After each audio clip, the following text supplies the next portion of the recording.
Welcome to everyone. Thank you for joining us on this lovely summer-like evening. We are going to go ahead and call to order the regular board meeting for April 15th, if you'd all rise for the pledge. Allegiance to the flag of the United States of America and to the republic for which it stands, one nation, under God, indivisible, with liberty and justice for all.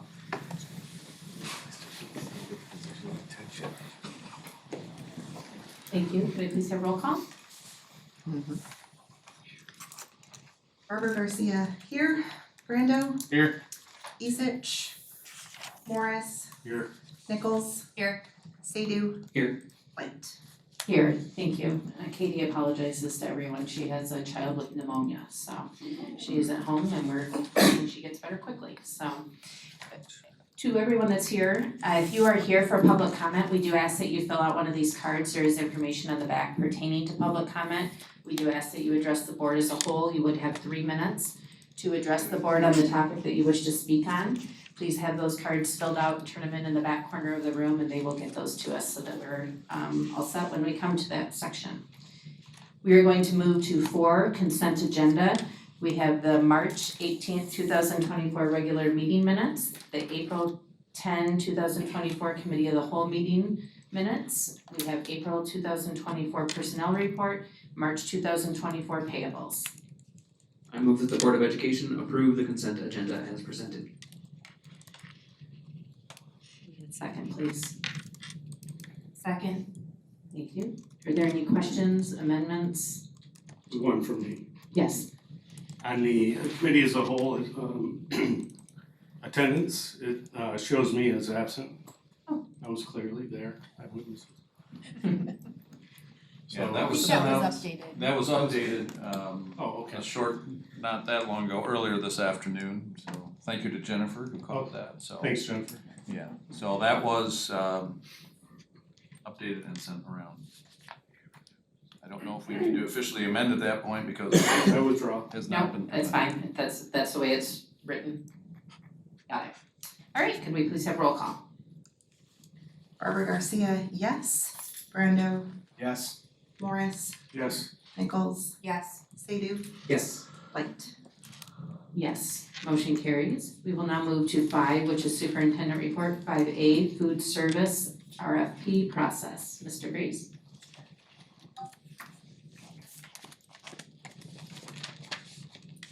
Good evening.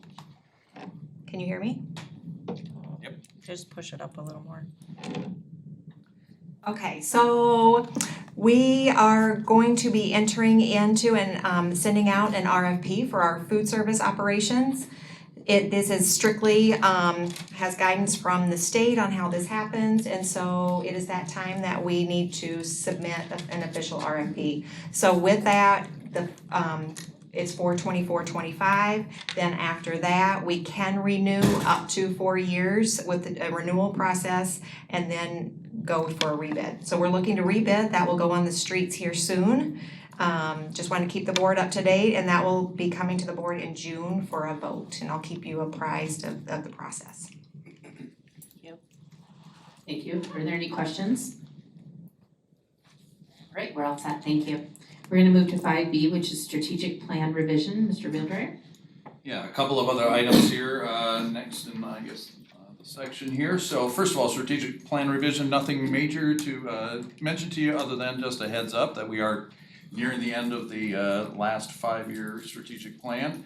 And so part of what we'll begin embarking on here over the next couple of months is to look at revisions of that. As we discussed at the committee of the whole, we'll try to pull together that information on where things stand as far as achieving all of the goals of the last strategic plan, and then we'll begin that process. So just a heads up that that is coming, okay? Shall I keep going? Please. All right, next up on the list is a bond update, and so I wanted to give you a little overview of the latest things happening here. So I'm gonna switch on my little clicker. And some of this is really building on the things that we talked about last month, but a couple of new items for you here. First of all, At Caledonia High School, work is underway now on the high school connector. This is going to connect both the north and south buildings there at the high school. There have been some temporary access doors and so on cut. Student traffic between the two buildings has been rerouted here due to the work going on, and it will stay that way through the rest of the school year. One of the things happening there is water main work, because there is a water main running directly underneath the sidewalks there, and what you see on the left of this graphic in orange is where the existing water main lies. And if you look closely, you can kind of see the path of the existing sidewalk running right over that junction. It was felt that in putting this connector there, that we should move that junction, the place where more likely that there would be a failure if there ever were to be one in the future. So you can see that part of this will include reworking on the right into a more of a T shape, shown in green there on the right, so that a straight pipe more or less would be running directly under that new connector. These are the temporary walls in the south end, for instance, that have been erected to help student traffic, and this is where the student traffic will be flowing out behind. You can also see on the right of this photo with some large openings there, that's the new band storage building, which is going to be complete in time for band camp this summer. So looking forward to having the band be able to access that. The big opening you see there will be a garage door kind of access, so they will be able to move equipment in and out very easily out of there. There was a little drainage thing going on there, so over the weekend they put together idea for a little mini bridge, and so there's like some plywood creating a little platform for students, so that if we do get more rain, that it won't cause a big puddle right there. In the community center, progress continues here. This is actually a shot of the competition pool with some water in it. One of the steps along the way here, and before they enter into tiling the entire pool, they want to make sure there aren't any leaks, and so there was a leak test conducted a few weeks ago, which consists of several days having that thing filled, and it also tests the drain pipes underneath as well, and all of it performed terrifically. There were no detectable issues at all with it. They also have like a control. They do a bucket filled with some water, and so that they can measure for what's happening with just normal evaporation, and so it performed exactly as expected. So that's tremendous. The water has since been pumped out, so this is what it looked like last week again. And getting ready to begin the tiling process here coming up in the next several days, and that will be a long process, as you can tell with the size of this large pool. Here's another shot of it. Work is also continuing on more of the HVAC stuff and other work. You can see on the right hand side of this, there are some chases there for ventilation and a bulkhead going in still. This is the seating area in the above the competition pool. And on the outside, all the purple panels and all are in. That was just kind of a pretty shot right there. This is the way it looks inside now into the gym area where the new gym floor is going down. So this is the underlay that goes in there underneath the floor. So the installation of that will continue here right over the next several days again. So let's see. Oh, and in bathrooms and locker rooms, tiling work continues, and as you can see, making very good progress. Things are looking really nice here inside those locker room and restroom facilities. At New Dutton, work continues, and in fact, the pictures here already look dated. This is like a week or so ago, but there's already basically a full gym starting to appear here. This is when just the first wall was up, but a lot of great work moving forward. You can see all of the footings are in for the walls throughout the facility. They're working on the underground utilities and all now. This must be the loading dock, I'm guessing. Moving right ahead, and at the very least on schedule. In fact, I think it's running a little ahead of schedule at this point, but we don't want to overpromise anything of that.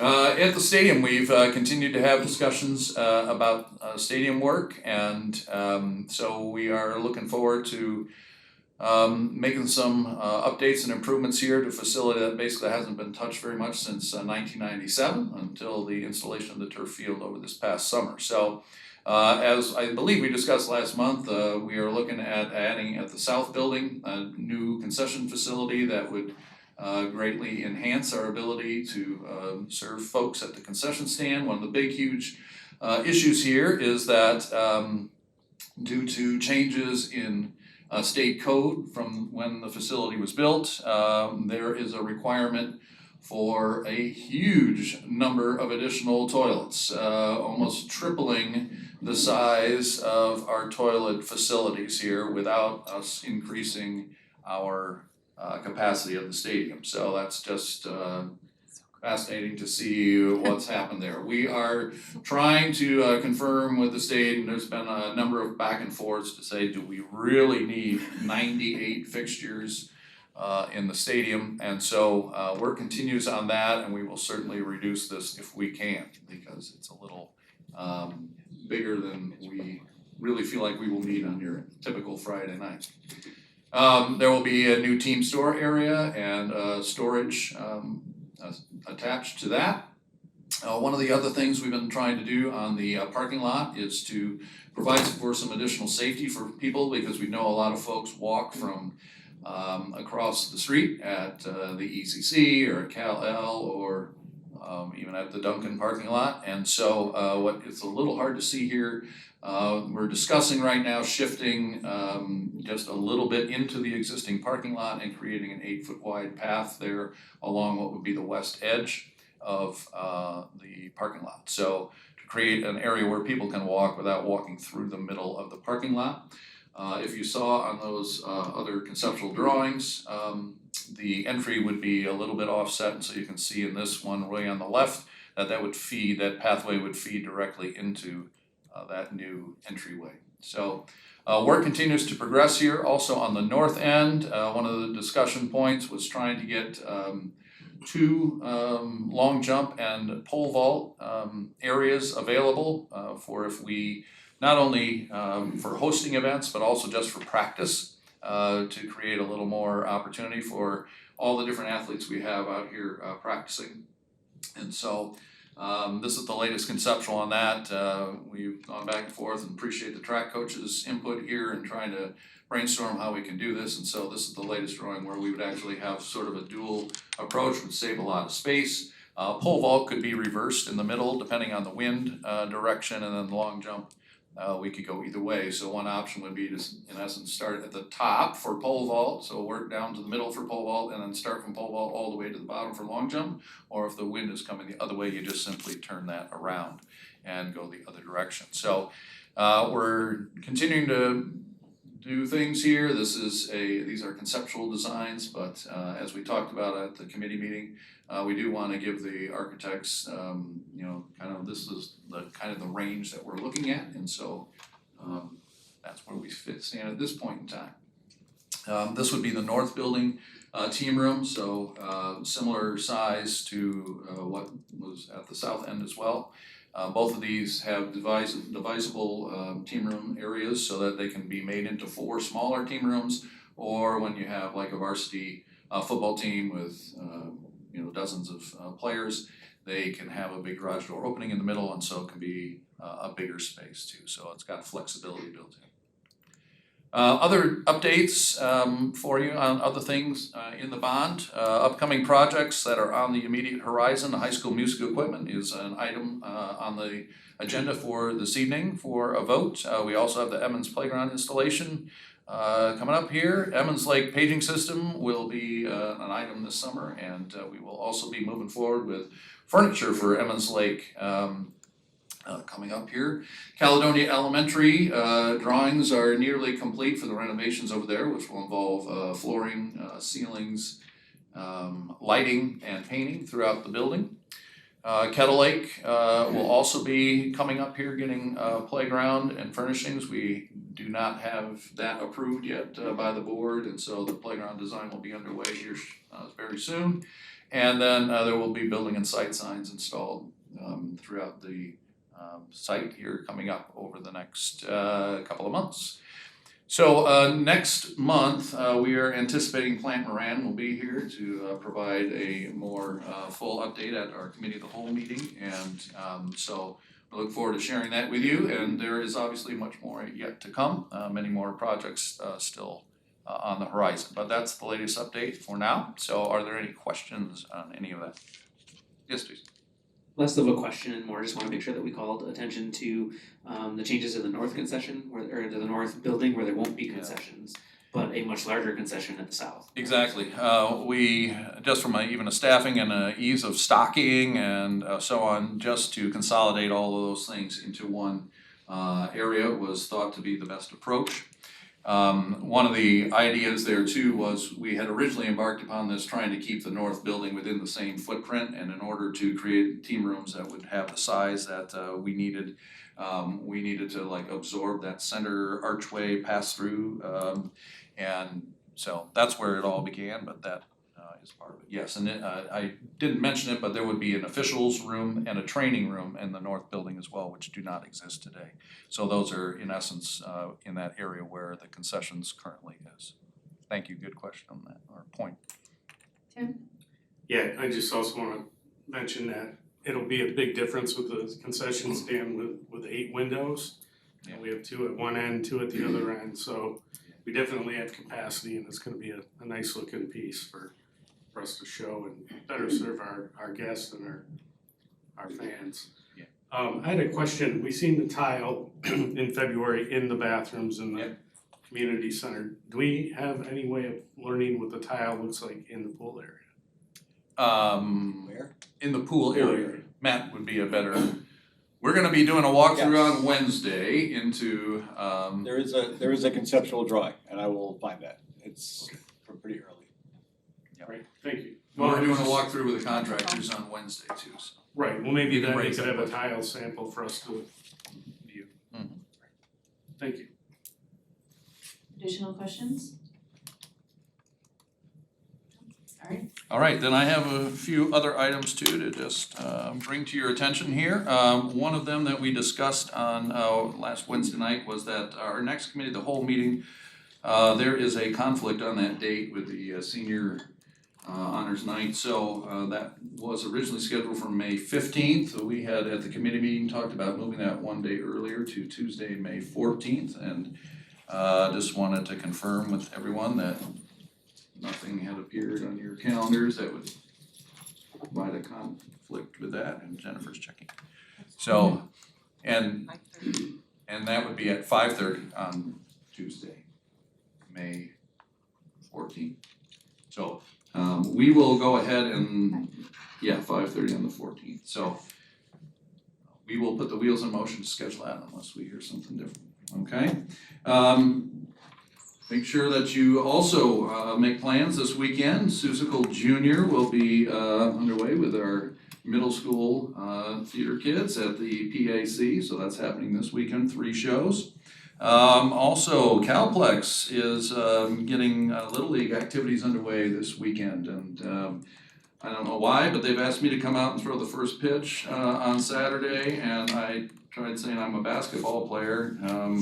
I played first base for a reason, because I had no arm and I was tall, but nevertheless, there's gonna be a lot of fun on Saturday out at Calplex. On Friday at 1 o'clock, we will be closing on the property for that the township is selling over to us or handing over to us at Calplex. So that will be coming up this Friday, so we will finally wrap that up. And then one final announcement tonight. It's been coming for a long time, and when I came back here in July, I was pleased to be working again with somebody I worked with many years ago in Fenville, and that's Wendy Dubison. At the time, kind of jokingly, began talking about her potential for retirement, and she has been keeping me updated, and some months ago, she said that, yep, she thought it was going to be within the year, and so it was a couple of weeks ago, she said, yeah, it's probably gonna be September 30th, and I kept hoping I wouldn't get the letter, and I didn't remind her, But today she did hand me a letter, so Wendy will be retiring as of September 30th, and appreciate everything through all the years, Wendy, really appreciate that, and thank you also for this notification, gives us some time now to begin planning and see where we go from here, so. It's a little bittersweet, sorry. Yeah, I feel the same way. That's it. Thank you, and congratulations. We'll wish you the best, but we're gonna enjoy the next few months with you, so. At this point in time, we're gonna move on to our public comment. I would like Chelsea. When you're up for public comment, just make sure that you can hear yourself in the microphone, otherwise it won't be recorded, so. Okay, I got it. You're harder to talk to than little kids.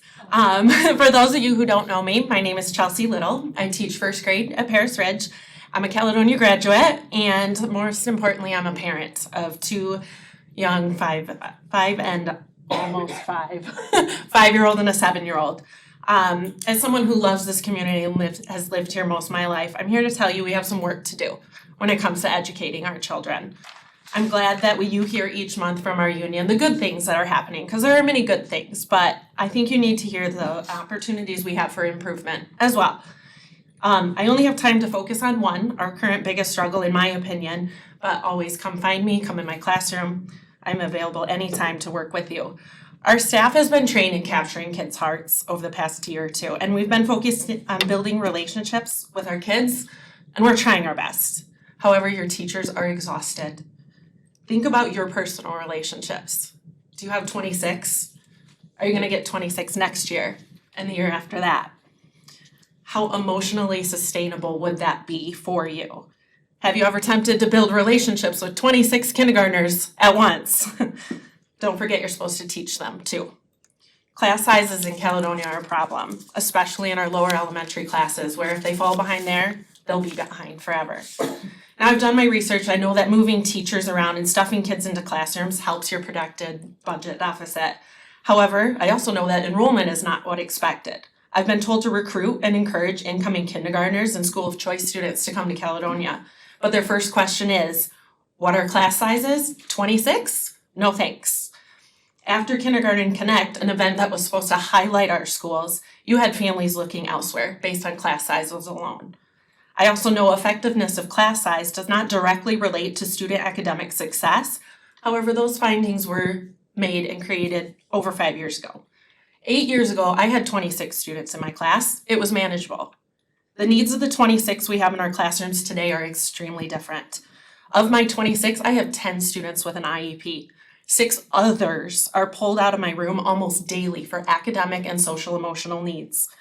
My class isn't a loaded class either. We all have these same needs in our classrooms. These kids are wonderful and they're smart and they're hardworking and they're kind, and I don't have major behavior issues this year, thankfully.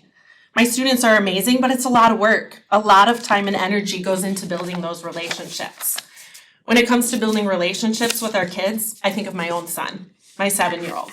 I know for a fact that his teacher doesn't give him the time he deserves because she's so busy trying to meet the needs of everyone.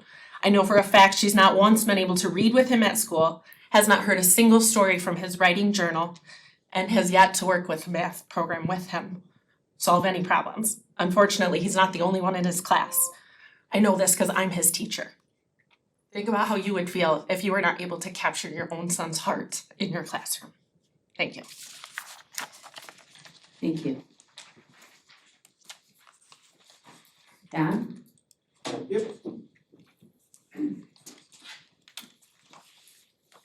I had a well-written speech, but it's way over 3 minutes, so I'll try to paraphrase it for the board here today. Sort of honing in on what Chelsea just told the board is that the school district is certainly excited when it comes to sports. All the things brand new that everybody's doing for Caledonia is simply amazing, right? But there's sports that people leave out, wheelchair sports. So my daughter, Faith Aversano, is in a wheelchair. She's been playing basketball for the last 6 years of her life, dedicated probably 25 to 3,000 hours playing ball. Just recently was awarded a scholarship from Arizona State, right? So that's terrific, right? Well, my question is to you, what did Caledonia do to prepare her? And the answer is 0. How many bathrooms do you need? How many bathrooms do you need for the handicapped folks? That's the question you should be asking. Is the new facility that you have handicap accessible? Is there any handicap sports that the kids can play? There's more than my daughter, right? As we listen to Chelsea talk about bringing people in, my family's from Illinois. We were recruited here to the school district because of something called Cal Pride. Who's Cal Pride for? Is it for the able-bodied or is it for everybody? There's no inclusiveness or diversity here in this community. We're stuck back in our ways, right? It's my 3rd kid. Each kid experienced something similar. My first kid was soccer. She loved playing soccer, right? Get here to Caledonia, she didn't fit in. Why didn't she fit in? Because she didn't grow up in this community, okay? My son tried to play a couple sports. He's just not sports athletic, so that's okay. But my 3rd child, she grew up starting at the elementary, Kettle Lake Elementary. How many people remember that old wooden playground, right? I can't tell you how many pieces of clothing and articles that we have that have torns and rips in it from the nails and screws. Yet she still wanted to go, right? Where's the inclusion and diversity for her? You guys don't have any parapros here, right? There's nowhere for to help. So today, I'm asking about her varsity letter. We've called several times. We try to get to the athletic director, to the assistant athletic director, to the board, and we're told, nope, she can't have a Caledonia letter. Why? Because you guys don't offer wheelchair sports? So again, diversity, inclusion, Caledonia, big question mark. How are you guys gonna recruit more families in? Because I, for one, won't be telling people to come to Caledonia. Thank you. Thank you.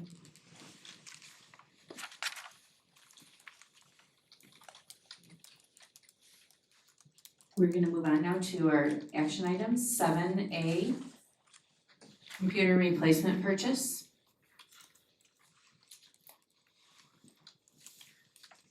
I might butcher the name of the company, but I'll do my best. So I move that the board approve the computer purchases from C-High Computer Products, CDWG, and Presidio for the amount totaling $336,804.58. Support. Thank you. Are there any further questions, comments on this? Can I please have roll call? Sadoo, Yes. Morris, Yes. Nichols, Yes. Brando, Yes. Barbara Garcia, yes, White. Yes, motion carries. 7B is bond musical equipment purchase. I move that the board approve the bond purchase of fine arts durable instruments and equipment from the Marshall Music Company in the amount of $84,954.76. Support. Thank you. Any further questions?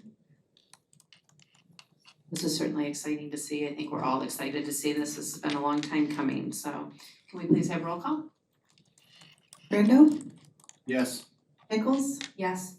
Barbara Garcia, yes, Morris, Yes. Sadoo, Yes. White. Yes, motion carries. On to 7C, KIASB Board of Directors election. I move that the board choose Christine Ramsey, Teresa Ramirez, Ken Horniger to fill the three-year term vacant seats for the KIASB Board of Directors. I have a second. I have a question. Oh, Tim, yes. Were there only 3 candidates? Okay, I second. Did we have a board member that was able to attend?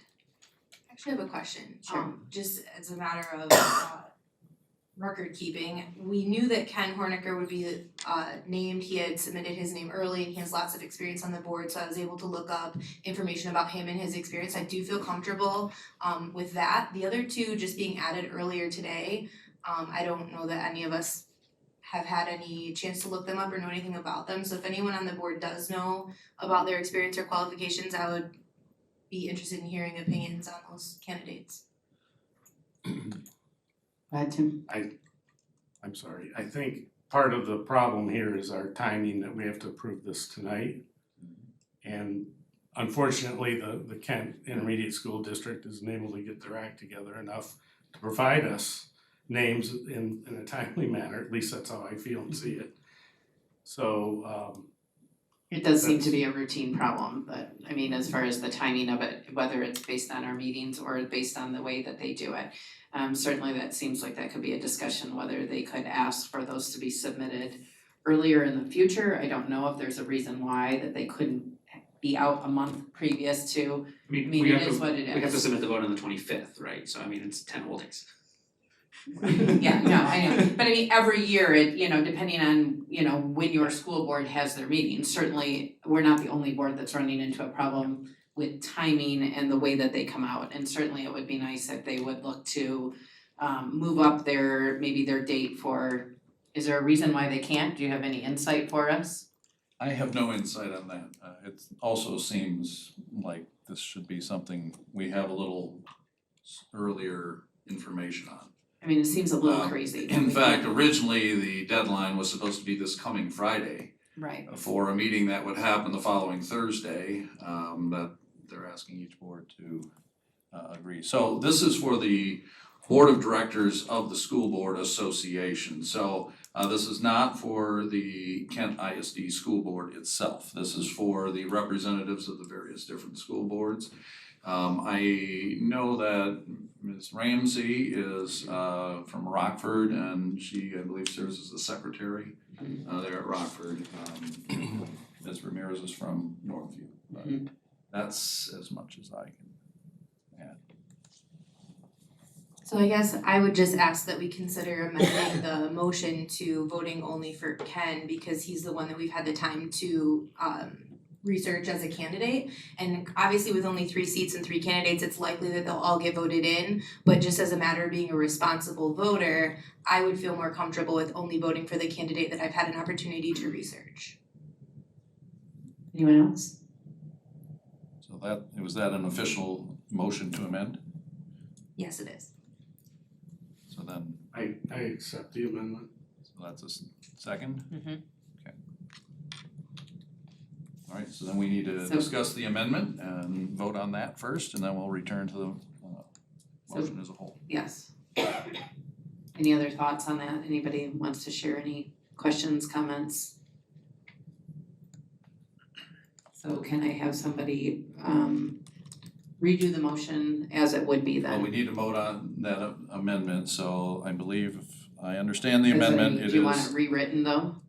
Or do you want it just as a That we vote would- on the amendment? I would strike Christine Ramsey and Teresa Ramirez is the amendment. So we are voting only on striking those 2 names right now. Okay, so we're gonna do 2. So do you want it written as a full, I think we're good with that. okay, alright. Are you good with your record keeping down here? Yes. Alright, then can we have roll call on that, please? We can. Barbara Garcia, yes. Sadhu, This is just the amendment, right? Just to be clear, okay, yes. Brando, Yes. Morris, Yes. Nichols, Yes. White. Yes, motion carries for the amendment. So now we will vote on, or discuss further the motion to just vote for Mr. Hornick. Correct. Do we need another motions made or? The motion has been made. No, it's already been and made. So you'd be No, voting on the motion So this is just as any a- discussion items. I do think it's a good point that Jen makes, that if you were so interested in serving on this board, that you would wait till the day before many boards are voting. I know other boards vote at other times, I'm concerned with this district. And if you're excited, like I think Mr. Harnicker is, that shows that you're interested in serving that position well, so that's my 2 cents. Frankly, this just feels like one of those situations where you can't get enough people, so they keep begging until somebody decides to fill their name in, so. Correct, and even if they're going to do that, they really could do it a month Right. before, just simply to give the time for Like any. in March, not April. Correct, absolutely, so, and maybe I will send an email, or if you have appropriate contacts too, that we could follow up with. But this begs the question, are any folks going to this dinner, because that's where the vote must be cast, so. I will sacrifice my evening for the good of the board and attend the meeting. No further begging. Thank you, we appreciate you being willing to do that. You're welcome. At least there's a dinner involved in it. Okay. Nope, you're good. Alright, are we good with roll call? Alright. Please. Barber Garcia, yes. Sadoo, Yes. Brando, Yes. Morris, Yes. Nichols, Yes. White. Yes, motion carries. Thank you all. On to 7D, Neola policy revisions, first reading.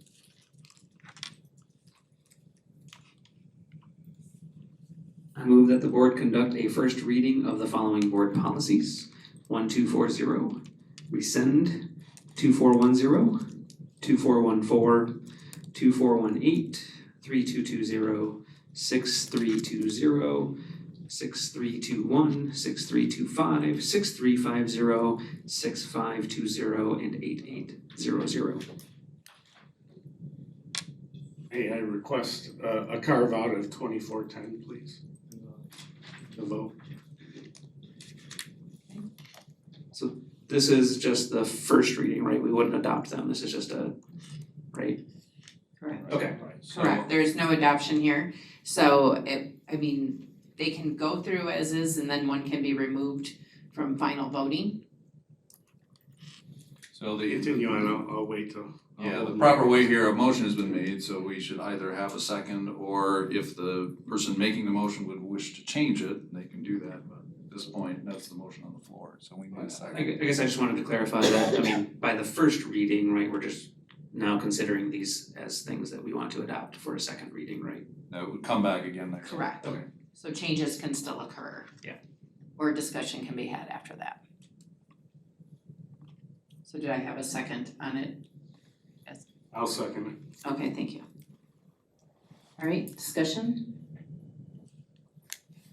Well, why don't I give an overview, and then what questions we can discuss as well. So 1240 is a policy about the evaluation of the superintendent, and this follows along with some of the policy revisions that were done a few months ago, changes that were made by the legislature, and so it really essentially does the same in the superintendent evaluation policy as was done in the ones impacting teachers and principals, reducing the amount of the student growth and assessment data percentage from 40 down to 20%, that there would need to be mid-year conference, and let's see what else here, that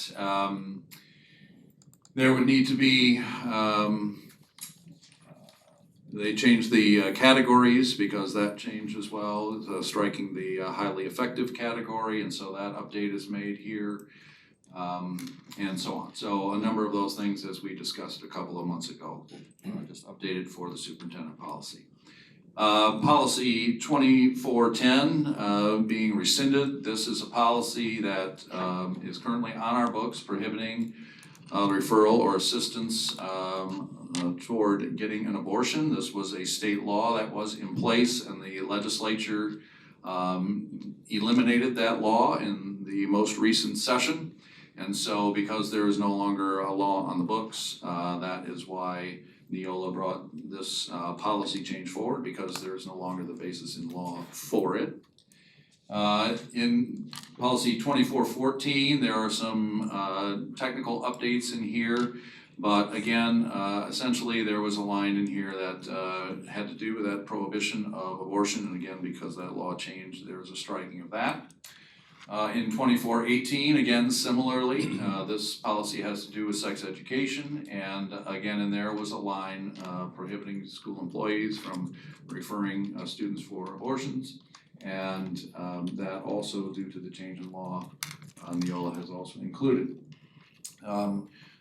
3220 is a policy that we just ran back through just a couple months ago, but they have found a couple of things that are just very, very minor technical corrections. Changing a not to a no, and that's basically it in that one. Similarly, 6320 also has a couple of commas moving. 6321 is also just a couple of commas moving their place. And then 6325 changes one word on about page 5 of that, removes the word that from that policy. So those 4 were very small, minor technical corrections. The next policy, 6350, is about prevailing wage. Prevailing wage had been deleted in the state of Michigan as law, and that law was put back in place by the legislature last year, and so this policy is therefore a new policy, or it's actually a new old policy, more or less coming back in, because that is now law impacting us again. We must follow prevailing wage requirements moving forward. 6520 is a policy about payroll deductions, and again, a few sort of cleanup things here, but one of the biggest things here has to do with the fact that there had been a prohibition on the deduction of dues for employee bargaining groups, and that is now a permissible subject of bargaining that had before been prohibited. And so the law changed in the last session of the legislature. And finally, policy 8800 governs religious ceremonies and observances and patriotic ceremonies and observances. And so there's been a rewrite in there to kind of reorder some of the things substantively, not really any change in that, but at the very end of that policy, previously the policy had been quiet, silent on moments of silence, and it now specifies in policy that those are permissible by the district. It also says that the moment of silence has to be described, cannot be described with reference to religious symbolism or activity. So those are the updates that Neola has put forward. Questions, any discussion? Well, may I start? Please. I have a problem with 2410 and parts of 2414 and 2418. It's a massive shift. I believe it is encroaching on parents' rights, both with the Michigan School Code and Michigan Civil Law, Child Custody Act of 1970. This creates a huge issue. I think we should look at this a little deeper, find out how we can come together. My biggest question is, just because the state law changes doesn't force us to change our policy. And maybe we research this with Troon or another firm that specializes in this area. Sure, I'd be happy to do that. At the very least, something needs to change in the policy because there is currently a reference to a piece of state law that doesn't exist. So at the very minimum, we need to remove that. But I will be happy to take that up, and then we can discuss this again next month at the committee of the whole and before it comes back for second reading. Any further questions? I guess I would just add to what Tim said, that rescinding the policy altogether seems like it calls for us to replace it, in my opinion, in order to protect both our staff and our students, because especially just like in our current media, we've got all this stuff coming out about Nickelodeon and adults in power of authority positions over children and the vulnerability that it puts students in, but also vulnerability of our staff if they were ever to be, truthfully or wrongfully accused of things. So I wanna make sure that we're looking at all the parties that this affects and making sure that we're writing policy that makes sense.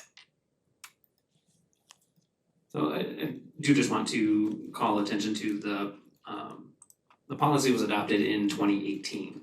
So prior to 2018, there wasn't a policy that said the conversation couldn't be had, but then law changed and so then we had to adopt because of the law changed. So this would be in effect just going back to the way things were before that law was passed, which that law has now been rescinded. So wherever you fall on any of that, just calling that to attention that it's not like there was a a policy that we had in place before that we changed. It was brand new come 2018. So it wasn't there before. I would say that there's been a shift in culture since then, so I think we do need to address this. You will follow around then? We Yep. will after that, and then we will discuss further, we will look for more information to come. Go ahead. It's on a different policy, are we done with that one? Yes, go Okay. ahead. With regard to policy 1240 with the language in the superintendent evaluation, I don't have any issue with the test scores and content, but in changing the language of the ratings, is that something that we have to do because of the law? It just seems like we're making it sound like they're all various levels of good ratings, which diminishes a good rating. If there's not an opportunity to be rated poorly, I kinda want there to be one that's like ineffective, and then we happily don't have to give it out, so. Right. That's my. Go ahead, you can share your 2 cents on this. Well, the law changed, and so the law now used to say, let me see if I can recite them, highly effective, needs improvement, and ineffective, I think were used to be the four, minimally effective, thank you, see, I knew I'd screwed up. Those were the 4 categories, and this recent change to the law reduced it to 3 categories, and they now are effective, developing, and Needs support. needing support, thank you. So those 3 categories are what is written in the law, and so that is what we have to do when it comes to evaluation. At least we've clarified that we didn't choose these ridiculous categories, thank you. It's just gentler language. We're glad you didn't know what minimally effective was, cause that shows us you probably have never received one before somewhere. Any other questions on that? All right, can I please have a roll call? Nichols, Yes. Barbara Garcia, yes. Sadoo, Yes. Brando, Yes. Morris, Yes. White. Yes, motion carries. We are now gonna move into 8, our discussion items. We have 8A as CAB changes to curriculum. Dr. Diaz.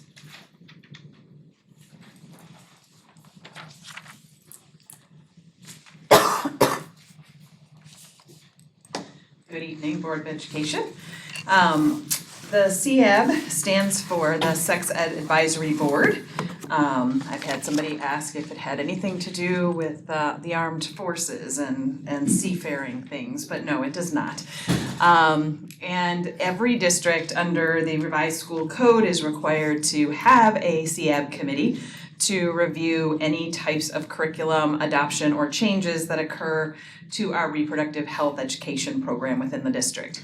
And so part of what happens every couple of years under those requirements is that a team comes together which consists of parents, teachers, school board members, nursing staff, central office staff, principals. We all come together as a group and we take a look at what we're currently using, or if there are changes that are made in between those times, we come together to look at what those changes are. So we currently use the Willing to Wait curriculum at 5th through 8th grade here in Caledonia, and the Willing to Wait organization has made some changes to the 5th grade curriculum to begin in the 24-25 school year. So the changes were determined by our Sex Ed Advisory Board to be significant enough to bring forward to share with the board and our community, and for there to be an opportunity for individuals to review that change in curriculum and provide feedback to the board prior to your acceptance of those changes and continuing to utilize the Willing to Wait curriculum moving forward. So the materials will be available here in the administrative office for review between now and May's board meeting, May 20th. And so if you are unable to come during business hours, we will make arrangements for you to come outside of business hours and take a look at the materials. They are in these binders. So the existing curriculum is in one binder, the new changes are in the other binder. And then we have a document that just kind of outlines what the changes are. Some of them are extremely minor, like updated the design of the handout, so they modernized the characters to be more 2024. But then there were a couple of other situations where they took a section out of one of the units and they created a new unit out of that particular information. And so we felt that some of the changes were significant enough again that we would bring it to the board. So this will be available beginning tomorrow for review. Are there any questions for Dr. Diaz? Thank you very much, we appreciate it. Thank you. 8B, we have bond for Emmons Lake Furniture, Mr. Hess. Good evening. As we have been here before with several buildings purchasing new furniture on the 2020 bond, we are introducing tonight that Emmons Lake is almost ready to do the same. We will be bringing next month the full package and updating the spreadsheet that's attached to the report here on what they wish to purchase. They are being, at this point, very frugal, very careful and choosing, I think, very well, staying within a lot of the guidelines we gave them and moving forward, and hopefully by this time next week, we'll have a full program, full purchase ready to go, and we'll share with you if that spreadsheet gets fully updated, when that spreadsheet gets fully updated. Any questions for Mr. Hess? All right, we're good, thank you. Oh, no? No, I just went Jason? totally Okay. unprepared for Jason not to have a question. Okay, I'm sorry. We're gonna move right on to food service fund, and he can come up with one for that, for the Kettle Lake freezer. I'm sure. Okay.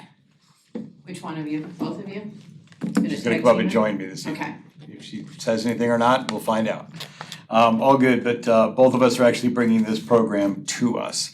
Kettle Lake, the kitchen at Kettle Lake does not have sufficient food storage space. In this case, specifically food storage for cold storage. Currently, the building uses 3 separate freezers for food storage, including one that occupies a space with IT systems. It's in a data closet, so this is obviously a challenge for them, a challenge for Scott, a challenge for all of us.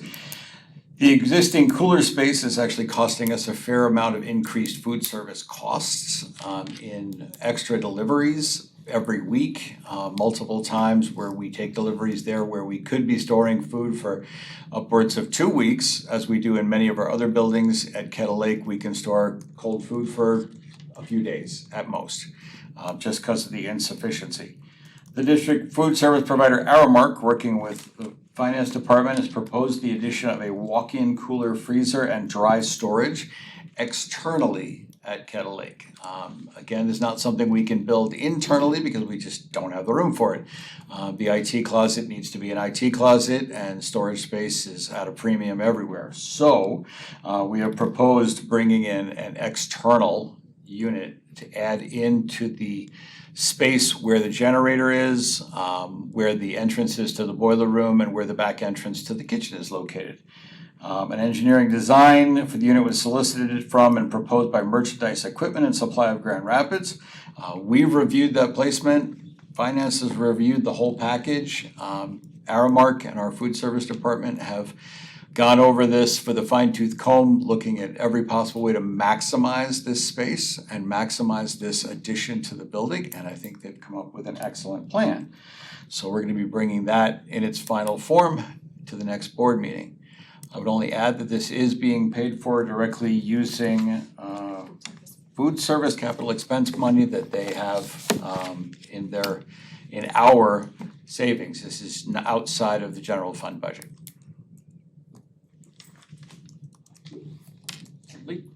Jason? See, Jason's got you this time. Absolutely. I didn't want to disappoint this time. Nope, it's okay.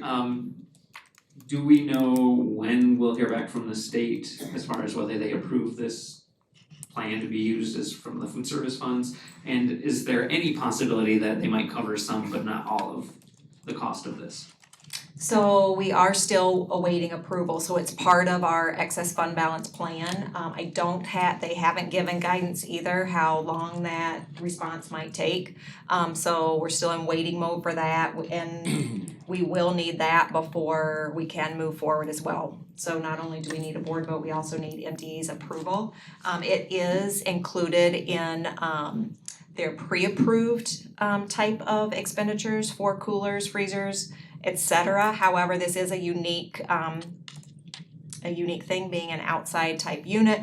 Other districts have been approved for these, so I don't anticipate it to not be approved, but yes, we're still in waiting mode. And we anticipate the approval would include like the passage between the back door and into the freezer and then an external door and all that other fun stuff. Correct, it is actually physically attached to the building, Right. sealed to it, so. We talked about on Wednesday a little bit on how to screen it, how to make it look like not a freezer sticking out on the Winnebago Road. Correct, it is a big box freezer, it is approximately the size of a shipping container. And it probably looks about as attractive as such. The two goals here are to paint it so that it in essence matches the brick tone of the building. We need to protect it. That's a priority thing as well, because it is going to be adjacent to the parking lot, so that involves the installation of some bollards. And frankly, it looks like a big shipping container, so we're going to have to do something. Our options are many. I did a little bit of quick homework on this, and I've seen some that have some cool murals on them. I've seen some that have trellises with ivy, planters, all kinds of interesting things. We do have some physical challenges in that spot. A gas line underground, some roof drains coming off the roof that'll be kind of on top of it, so we'll see what we can get in there to make it look not as giant freezer-like. We've come such a long way with that property, I would hate to just see it go backwards like that, so just my thoughts. Thank you. Sure, we'll come up with something. Any other questions? Great, we are going to move on to 8D, which is the Kent ISD budget. Mr. Reese? Yeah, so this is something that each of the local school districts are required to vote and pass the Kent ISD's budget that they're proposing for next fiscal year. So just this is just the so this will be a voting item at the May board meeting.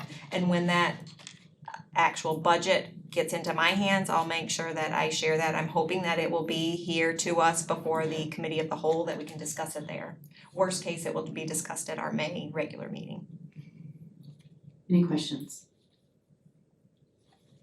All right, thank you. All set. Right, we are going to move on at this time to 9, which is board comments. Did we not have other items, just Oh, we did have other items, but last time we had other items, it kind of went wrong, so I'm just kidding. Sorry, I looked right over other items, but we'll give you other items. You got anything for us? Nothing else, okay. Okay, all right. But I do have board comment or Okay, question. we'll let you go to board comment. Okay, when are we sort of reevaluating the committee of the whole structure? Is that after next month? I don't know, okay. Cause I just wanna ask that we as a board just sort of considered, right? One of the reasons I'm told that we wanted to go to the committee of the whole so that we could all hear all of the discussion in committees. We had a committee of the whole meeting Wednesday. We brought up all of the policies and there was very little discussion at the committee meeting. So fundamentally, there was no difference between just having a policy committee meeting and then bringing them here versus having committee of the whole. So just wanna ask that if we continue with the structure, that we do our best to have the conversation in the committee as the committee is designed to do. Otherwise, it feels like we're just reading the things multiple times. We are seeing these things multiple times. I mean, we do have our administrators and their time in the evening where we now are seeing these things sometimes 3 or 4 times even, that we're asking them to sit through. So, yes, I understand what you're saying, and we will be looking to reevaluate whether we're going to continue on the same path next month or whether we will choose to combine or what we're going to do going forward. So thank you, I appreciate that. Any other board comments? I'd like to, at some point, have the community center contract put on the agenda, so one, give the board some time to read it over and then have discussion on whether we're going to approve it or not. I think everybody has received the contract information. It was sent out in, was it February? Mhm. I think it was sent out in February, so everyone should have that, if I'm right on my timing, in in your information. Do you have anything you'd like to share on that? No, we can put it on next month's Okay. committee agenda. All right, we will do that then. Any other questions, comments? No? All right, then I just need a motion to adjourn, please. Motion. Second, Second. geez, I thought everybody wanted to stay. All right, all in favor say aye. Aye. Aye, sorry. Any opposed? All right, thank you, everyone. Have a great night.